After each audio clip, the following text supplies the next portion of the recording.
Home remedies में आपका स्वागत है। और हम आपको बताएंगे कि दान करते वक्त आपको कुछ बातों का ध्यान रखना चाहिए। मैं उन्हीं बातों को आपको इस बताने जा रहा हूँ। देखिए, दान से अक्षय पुण्य प्राप्त होता है और साथ ही जाने अनजाने में किए गए पाप कर्मों के फल भी नष्ट हो जाते हैं। शास्त्रों में दान का विशेष महत्व बताया गया है। इस पुण्य कर्म में समाज में समानता का भाव बना रहता है और जरूरतमंद व्यक्ति को भी जीवन के लिए उपयोगी चीजें प्राप्त हो जाती है। मैं आपको दान से जुड़ी कुछ ऐसी बातें बताऊंगा जिसका ध्यान अगर आप देंगे तो उसका जो लाभ है वो आपको ज्यादा होगा।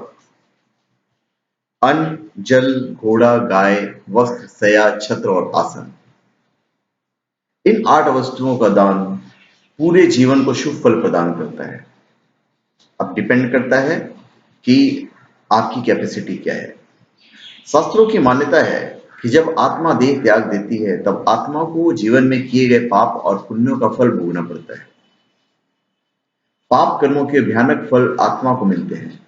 इन 8 चीजों का दान मृत्यु के बाद के इन कष्टों को भी दूर कर सकता है। एक चीज मैं आपको बता देता हूं, आज ये कलयुग है।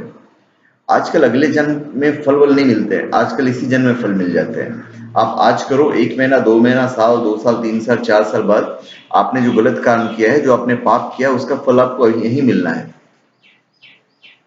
कभी कभी ये होता है कि आपने पाप किया, उसका फल नहीं मिला, वो दूसरे तरीके से मिलता है। कभी कभी लोग झूठी केस में फंस जाते हैं। आज की डेट में वो बोलते हैं यार हमने तो कुछ किया ही नहीं था और मैं फंस गया। उसने वो गलती नहीं की है ना, उसने कोई ना कोई ऐसी गलती की होगी कि जिसमें वो बच गया, कानून की नजर में बच गया, लेकिन ऊपर वाले की नजर में वो नहीं बच सकता है। तो ये हुआ मतलब दान का। हम थोड़े से टॉपिक पे अलग चले गए थे। जो व्यक्ति पत्नी, पुत्र एवं परिवार को दुखी करते हुए दान देता है वो दान पुण्य प्रदान नहीं करता है। दान सभी की प्रसन्नता के साथ दिया जाना चाहिए। जरूरतमंद के घर जाकर दिया हुआ दान उत्तम होता है। जरूरतमंद को घर बुलाकर दिया हुआ दान मध्यम होता है। यदि कोई व्यक्ति गायों, ब्राह्मणों और रोगियों को दान कर रहा है तो उसे दान देने से रोकना नहीं चाहिए। ऐसा करने वाला व्यक्ति पाप का भागी होता है।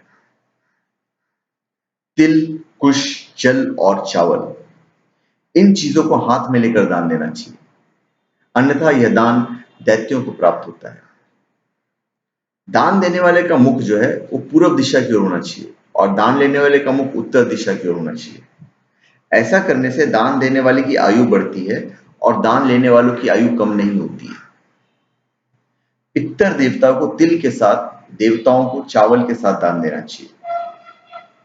मनुष्य को अपने न्यायपूर्वक अर्जित किए हुए धन का 10वां भाग किसी शुभ कर्म में लगाना चाहिए। शुभ कर्म जैसे गौशाला में दान करना, किसी जरूरतमंद व्यक्ति को खाना खिलाना, गरीब बच्चों की शिक्षा का प्रबंध करना इत्यादि जैसी चीजें। गाय, घर, वस्त्र, शैया तथा कन्या, इनका दान एक ही व्यक्ति को करना चाहिए। गोदान श्रेष्ठ माना गया है।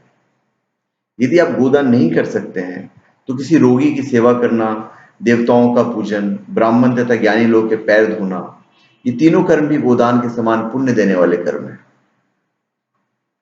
दीनहीन, अंधे, निर्धन, अनाथ, गूंगे, विकलांगों तथा रोगी मनुष्य की सेवा के लिए जो धन दिया जाता है उसका महान पुण्य प्राप्त होता है। जो ब्राह्मण विद्याहीन है उन्हें दान ग्रहण नहीं करना चाहिए। विद्याहीन ब्राह्मण दान ग्रहण करता है तो उसे हानि हो सकती है।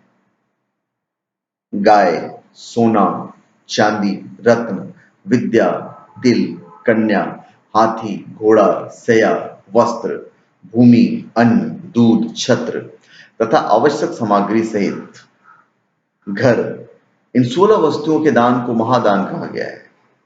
इनके दान से अच्छे पुण्य प्राप्त होते हैं और कई जन्मों के पाप नष्ट हो जाते हैं। तो धन्यवाद। आप हमारे चैनल पे सब्सक्राइब करें और अपने कमेंट दीजिए। धन्यवाद।